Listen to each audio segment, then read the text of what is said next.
Saludos, mi nombre es Carlos Orozco García, soy estudiante de la Universidad CNCI, estoy cursando la licenciatura en Administración de Empresas con matrícula VC 006013, soy de Sabinas, Coahuila, y les voy a presentar mi producto integrador de la materia Análisis Económico, Político y Social de México.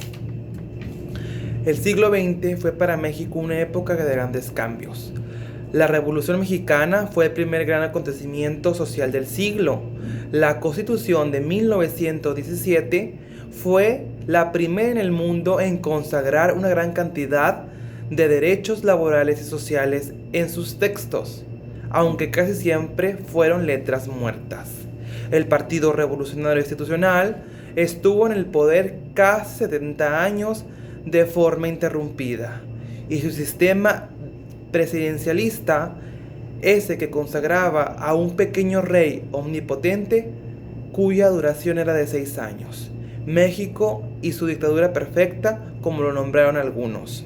La alternancia de 2000 fue un cambio de emblemas y de siglas de partidos, pero la estructura política, económica permanecieron intactas. Poco cambio hubo en los trabajos legislativos y en el sistema de partidos, lo que permitió un pronto regreso del PRI a la titularidad del legislativo. Había dejado la presidencia, pero nunca abandonaron el poder. En 2018, la victoria de López Obrador ha sido tan abrumadora que la pregunta es: ¿qué tanto habrá de transformar el sistema político en México?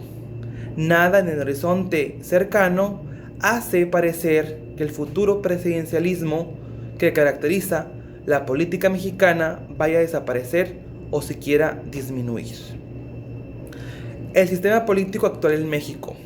Es evidente que el sistema político mexicano se encuentra caracterizado actualmente por una profunda crisis, entendida como un estado de inestabilidad causada por conflictos existentes entre los actores que constituyen el conjunto de componentes del sistema político, el régimen político y la comunidad política. Aunado a esto, se hace más enfática la crisis con plataformas electorales integradas por políticos de ocurrencia, actores, cantantes, futbolistas, sin propuestas viables, sin calidad política y tan solo con retórica populista. La evolución de México en cuestión de política y economía. Es penoso para un país con niveles de pobreza tan extrema como México tener costoso sistema electoral que otorga resultados muy por debajo, que no se encuentran al nivel de lo que debería de ofrecer en base a los altos costos que demanda. Demasiado dinero para una democracia disfuncional. El sistema político mexicano no da para más.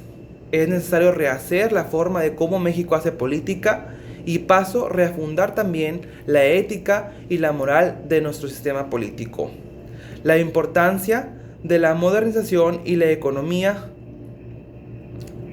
en México. El sistema político mexicano habrá de cambiar, pero no será inmediatamente.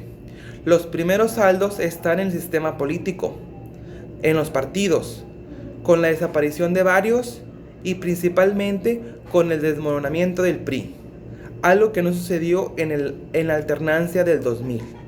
Por eso hay que distinguir entre alternancia y transición democrática. Ya vivimos una alternancia. Estamos a punto de vivir una verdadera transición democrática. La causa del debilitamiento democrático en México. Sin lugar a duda, la debilidad política en México es causada por la corrupción, la desigualdad, la violencia, la pobreza y la impunidad. Elementos que intervienen en la economía de un país. En la actividad de producción y distribución económica intervienen 3 tipos de agentes: la familia, las empresas y el Estado. La familia tiene un doble papel en la economía. Son a la vez la unidad elemental del consumo y las propietarias de los recursos producidos. El Estado proporciona las políticas necesarias, como la política económica, la política fiscal y la política monetaria.